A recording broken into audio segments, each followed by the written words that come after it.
Hello students, आज हम class 10th का हिस्ट्री का चैप्टर पढ़ेंगे, the making of global world. इसका हम आज थर्ड पार्ट देखेंगे। इसमें है इंडेंचर्ड लेबर। ठीक है, इंडेंचर्ड लेबर का मीन्स है कॉन्ट्रैक्ट लेबर, यानी कि ऐसे व्यक्ति जो किसी कॉन्ट्रैक्ट के जरिए किसी दूसरे देश में जाकर लेबरिंग का काम करते थे। अब जो इंडेंचर्ड लेबर थी वो माइग्रेट की जाने लगी इंडिया से। Also in the 19th century में बच्चों thousands of Indian labours went work in the plantation.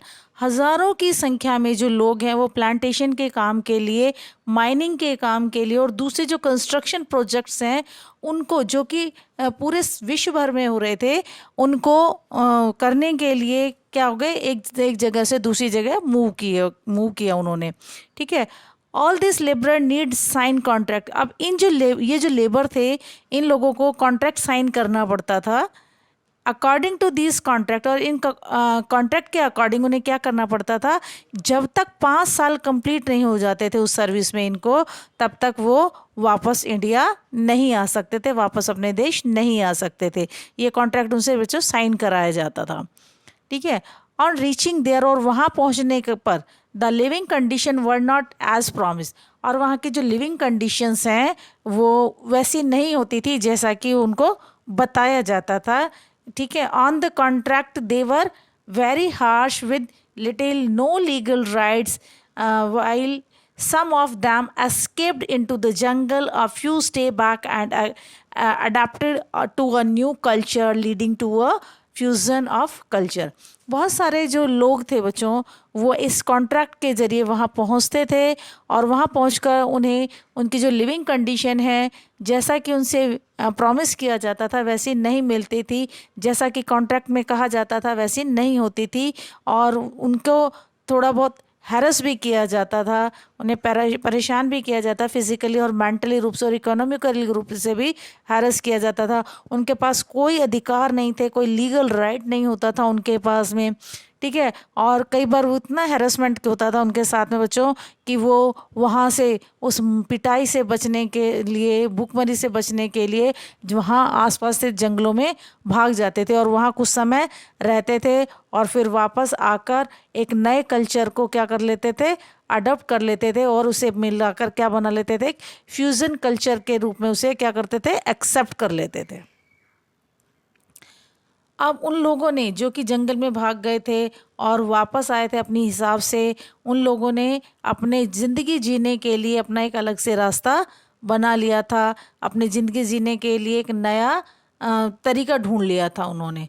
ठीक है, develop individual and collective self expressions, उन लोगों ने अपना अकेले का या एक साथ मिलकर बहुत सारे लोगों ने एक्सप्रेस करने का तरीका ढूंढ लिया था, क्योंकि बच्चों जिस देश में वो जाते थे वहाँ की लैंग्वेज को वो नहीं जानते थे, वहाँ के कल्चर को वो नहीं जानते थे, लेकिन धीरे धीरे वहाँ रहकर काम करके जब वो जंगलों में भाग जाते तो ग्रुप बना लेते थे, और जब वापस आते थे तो वहाँ का जो कल्चर है, उस देश का जो कल्चर है, उस देश की जो लैंग्वेज है, उसको क्या करते थे, सीखते थे वहाँ सर्वाइव करने के लिए। ठीक है, और वो क्या करते थे, जैसे त्रिनिदाद में क्या था, जो एनुअल मुहर्रम जो प्रोसेशंस होता है बच्चों, होसे जिसे नाम दिया गया है, वो उसमें भी क्या वो लोग होते थे, शामिल होते थे। वैसे मुहर्रम प्रोसेशन होता है मुसलमानों के लिए है, लेकिन यहाँ से इंडिया से जाने वाले जो हिंदू लोग भी हैं वो भी इसमें क्या करते थे, या दूसरी कास्ट के जो लोग भी क्या करते थे, इसमें पार्टिसिपेट करते थे, इसमें इसको अपनाते थे। ठीक है, रास्ताफेरिनिज्म एक ये नई टर्म थी बच्चों, जो कि किसके द्वारा अपनाई गई, उन इंडियंस के द्वारा अपनाई गई जो कि इंडेंचर्ड लेबर के रूप में दूसरी कंट्रीज़ में भेजे गए।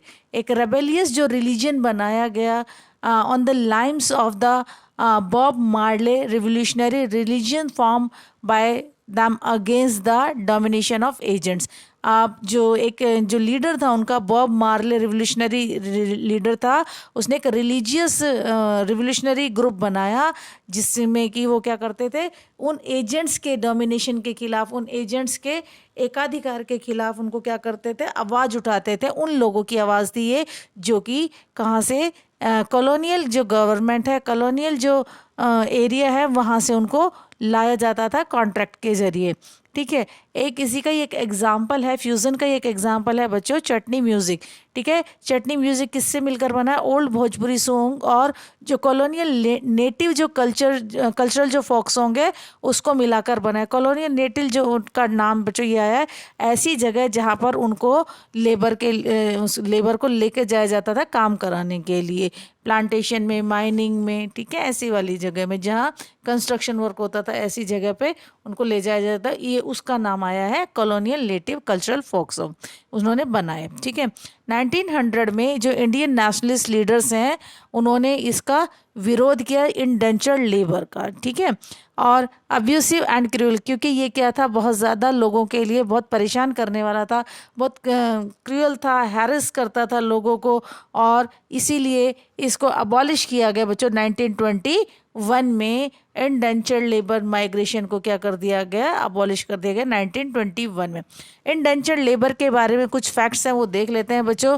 ये क्या थी? बॉन्डेड लेबर थी अंडर द कॉन्ट्रैक्ट। किसके अंडर में होती थी? कॉन्ट्रैक्ट के जरिए होती थी, यानी कि लीगली इनसे काम करवाया जाता था। ठीक है, work for employer for a specific amount of time, यानी कि एक टाइम पीरियड होता था, उस टाइम पीरियड के लिए कॉन्ट्रैक्ट साइन किए जाते थे, एम्प्लॉयर उसको साइन करवाता था।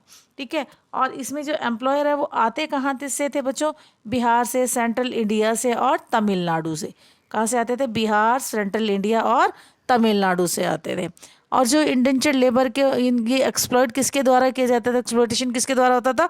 एजेंट्स के द्वारा होता था। वो ज़्यादा मुनाफा कमाने के चक्कर में वहाँ की जो लिविंग कंडीशंस है वो क्या नहीं बताते थे, उन लोगों को सही से नहीं बताते थे। और जब तक उन्हें पता चलता था कि लिविंग कंडीशन हमारे अकॉर्डिंग नहीं है या वर्किंग करने के अकॉर्डिंग नहीं है, तब तक बहुत देर हो चुकी थी। और कॉन्ट्रैक्ट पूरा 5 साल में होता था, और उस 5 साल से पहले ही वो क्या कर लेते थे, इतने परेशान हो जाते थे कि वहाँ से भाग जाते थे। और वो कहाँ कहाँ लेके जाते थे बच्चों उनको इंडेंचर्ड लेबर के लिए? कैरेबियन जो आइलैंड है of Trinidad, Guyana and Suriname, Mauritius, Fiji, Ceylon, Malaysia and Assam, इन जगहों पर इनको क्या किया जाता था? इंडेंचर्ड लेबर को काम करने के लिए ले जाया जाता था। दोबारा नाम देख लेते हैं। Caribbean islands of Trinidad, Guyana and Suriname, Mauritius, Fiji, Ceylons, Malaya and Assam. Indian and Chinese labour, इसमें कौन कौन से जाते थे? इंडियन और चाइनीज़ लेबर वर्क करने के लिए जाते थे। कहाँ पर? इन ऐसी जगहों पर, प्लांटेशन के लिए, माइनिंग के लिए, रोड बनाने के लिए, रेलवेज बनाने के लिए, कंस्ट्रक्शन प्रोजेक्ट्स के लिए जाते थे। ठीक है, और इस कॉन्ट्रैक्ट के अंडर जो जाते थे उन लोगों को क्या कहा जाता था बच्चों? Indentured labour.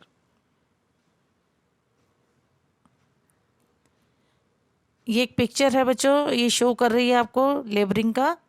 इंडियन एंटरप्रेन्योर्स, जो इंडियन एंटरप्रेन्योर्स भी कुछ थे बच्चों, जो व्यावसायिक जो लोग हैं, जो व्यवसाय को फैला रहे थे या समाज के हित के लिए काम कर रहे थे, तो उनके कुछ नाम है। During this period small peasants needed capital to grow food for global world. तो ऐसी जो कंडीशन थी, ऐसी में जो पीजेंट्स थे बच्चों, उनको किसकी ज़रूरत थी? पैसों की ज़रूरत थी, ताकि वो क्या उगा सके? फूड उगा सके अपने ग्लोबल वर्ल्ड के लिए। सब जो विश्व के जो दूसरे देश हैं उसमें रहने वाले लोगों के लिए वो क्या उगा सके? फूड को उगा सके। This is where the Indian entrepreneurs and bankers like Shikarpuri, Shroff and Nattukottai Chettiars staffed it. अब इसमें किसने हेल्प की थी? उन एंटरप्रेन्योर्स ने हेल्प की थी और उन बैंकर्स ने हेल्प की थी जो कि क्या थे? इंडियंस थे।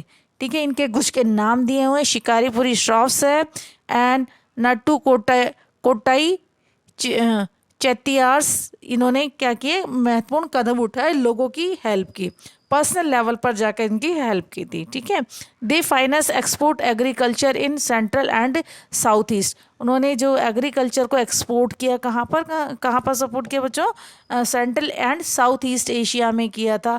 और उन्होंने जो फंड थे वो अपने पर्सनल लेवल पर लिए थे। कहाँ से लिए थे? यूरोपियन बैंक से लिए थे। ठीक है, जो ब्रिटेन है, Britain was going through an industrial revolution. Britain में क्या हो रहा था बच्चों? इंडस्ट्रियल रिवोल्यूशन हो रहा था, और वो क्या कर रहा था? बहुत सारे जो कॉटन है इंपोर्ट कर रहा था इंडिया से, और जो लोकल कॉटन मैन्युफैक्चरर थे, ठीक है, वो भी क्या हो रहे थे? ब्रिटेन में बढ़ रहे थे धीरे धीरे। तो eventually they started exporting cotton, धीरे धीरे उन्होंने क्या करना शुरू कर दिया, कॉटन को एक्सपोर्ट करना शुरू कर दिया। And the Indian export decline, और फिर उससे क्या हुआ, जो इंडियन जो तैयार कॉटन है वो क्या हो गया, धीरे धीरे कम होता चला गया। जो 30% होता था 1800 में, और 1817 तक ये कितना रह गया, 3%। यानी कि जो कॉटन क्लोथ्स हैं वो एक्सपोर्ट होते थे बच्चों, है ना। Indian then started exporting raw material, उसके बाद इंडिया ने क्या करना शुरू कर दिया बच्चों, रॉ मटेरियल्स को to make up for the decrease export. तो इंडिया ने उस समय क्या वो करना शुरू कर दिया, एक्सपोर्ट करना रॉ मटेरियल। रॉ मटेरियल का मतलब है cotton, raw cotton material, raw cotton export करना शुरू कर दिया तैयार की जगह, ठीक है। इंडियन ट्रेड और कॉलोनिज्म एंड ग्लोबलाइजेशन जो सिस्टम है, उसमें ग्लोबल सिस्टम में इंडियन ट्रेड कैसा था कॉलोनियल टाइम में, ठीक है। जो ट्रेडिशनल सिस्टम क्या था बच्चों, ट्रेडिशनल सिस्टम में क्या एक्सपोर्ट होता था, फाइन कॉटन, इनकी जो अच्छी क्वालिटी का कॉटन क्लॉथ है वो प्रोड्यूस होता था, ठीक है। अब coming up of the industries in Britain, अब ब्रिटेन में इंडस्ट्री डेवलप होने लगी, इंडस्ट्री स्थापित हो गई है ना, तो उस समय क्या हुआ, import of British goods exports from India decline. अब उस समय क्या होने लगी, इंपोर्ट होने लगी, ब्रिटिश गुड आने लगा, इंडिया में आने लगा। तो जो इंडिया का जो एक्सपोर्ट है, जो बाहर जाता था, जो टैक्स के जरिए महंगा हो जाता था, उस पर क्या होने लगा बच्चों, एक्सपोर्ट धीरे धीरे कम होने लगा। तो increase the traffic of India to import to Britain, loss of maker and Indian goods. वहाँ पर इंडियन जो सामान है उसको क्या होने लगा, नुकसान होने लगा, क्योंकि बच्चों जो इंडिया में जो कॉटन बनाया जाता था, फाइन कॉटन क्लॉथ जो बनाया जाता था वो हाथ से बनाया जाता था, उसे बनने में काफ़ी टाइम लगता था, मेहनत ज़्यादा लगती थी उस समय उसमें, ठीक है। और फिर जब वो किसी दूसरे देश में जाता था तो उस देश की जो टैक्सेशन जो सिस्टम है उसके लगने के बाद वो कपड़ा कैसा हो जाता था बच्चों, वो कॉटन बहुत कॉस्टली हो जाता था, जिसको कि लोग इजीली नहीं खरीद पाते थे। और दूसरा उसको कंपटीशन कौन दे रहा था, ब्रिटेन में ही जो मिल में बनने वाला जो कपड़ा है, कॉटन क्लॉथ है, वो क्या था, इंडियन क्लॉथ के अकॉर्डिंग सस्ता था, क्योंकि उस पर कोई टैक्स नहीं होता था, इसीलिए वहाँ उसका मार्केट धीरे धीरे इंडियन कॉटन क्लॉथ का धीरे धीरे क्या हो गया, सिमटता चला गया, ख़त्म होता चला गया, ठीक है। Export of manufacture good decline, जो मैन्युफैक्चरिंग के जो तैयार माल है वो एक्सपोर्ट होने क्या हो गया, धीरे धीरे कम हो गया, ठीक है। और इसके अलावा जो रॉ मटेरियल्स है बच्चों, रॉ मटेरियल्स का जो एक्सपोर्ट है वो बढ़ गया। रॉ मटेरियल्स में कौन कौन सी चीज़ें थी जिनका एक्सपोर्ट बढ़ा बच्चों, इंडिगो, अफीम, कॉटन, ठीक है, इनका जो वो था बच्चों एक्सपोर्ट वो बढ़ गया। जो ब्रिटिश मैन्युफैक्चरर थे उसकी क्या हो गई, इंडियन मार्केट में एक बाढ़ सी आ गई, यानी कि बहुत ज़्यादा संख्या में ब्रिटेन के बने हुए सामान इंडिया में आने लगे। इसमें जैसे food grain, raw material export from India, और इंडिया से क्या क्या चीज़ें एक्सपोर्ट होती थी बच्चों, फूड ग्रेन होते थे, रॉ मटेरियल्स होते थे, ठीक है, ये कहाँ से जाते थे, इंडिया से जाते थे। एक्सपोर्ट क्या और इम्पोर्ट, एक्सपोर्ट क्या था, ज़्यादा था और इम्पोर्ट कम था, ठीक है। पहले कहाँ, ब्रिटेन में क्या था, पहले एक्सपोर्ट ज़्यादा था, इम्पोर्ट कम था, ट्रेड सरप्लस में हो गया था, ट्रेड ज़्यादा हो गया था, तो उनको किसकी ज़रूरत थी, एक मार्केट की ज़रूरत थी, ठीक है। हेल्प टू पे होम चार्जेस, और ताकि वो क्या कर सके, उन्हें अच्छे से जो चार्जेस जो लगे हैं, जो लोग उसके काम में लगे हैं, उनको क्या दिया जा सके, पैसा दिया जा सके। तो इसलिए उसको किसकी ज़रूरत थी बच्चों, एक मार्केट की ज़रूरत है। तो उसने मार्केट के रूप में किसको चुना, कॉलोनियल जो गवर्नमेंट है, कॉलोनियल गवर्नमेंट ने उस कॉलोनी के जो उस टाइम के जो वो हैं, किसको चुना, जो कॉलोनीज़ को चुना, किसको चुना बच्चा, कॉलोनीज़ को चुना, कि ये जो कॉलोनीज़ है हमारी, इनमें इस चीज़ की क्या हो सकती है, खपत हो सकती है। This surplus use to balance it trade defied working of multilateral settlement, ठीक है। और उसने क्या किया, इससे मल्टीलेटरल सेटलमेंट्स को उसने करना शुरू किया।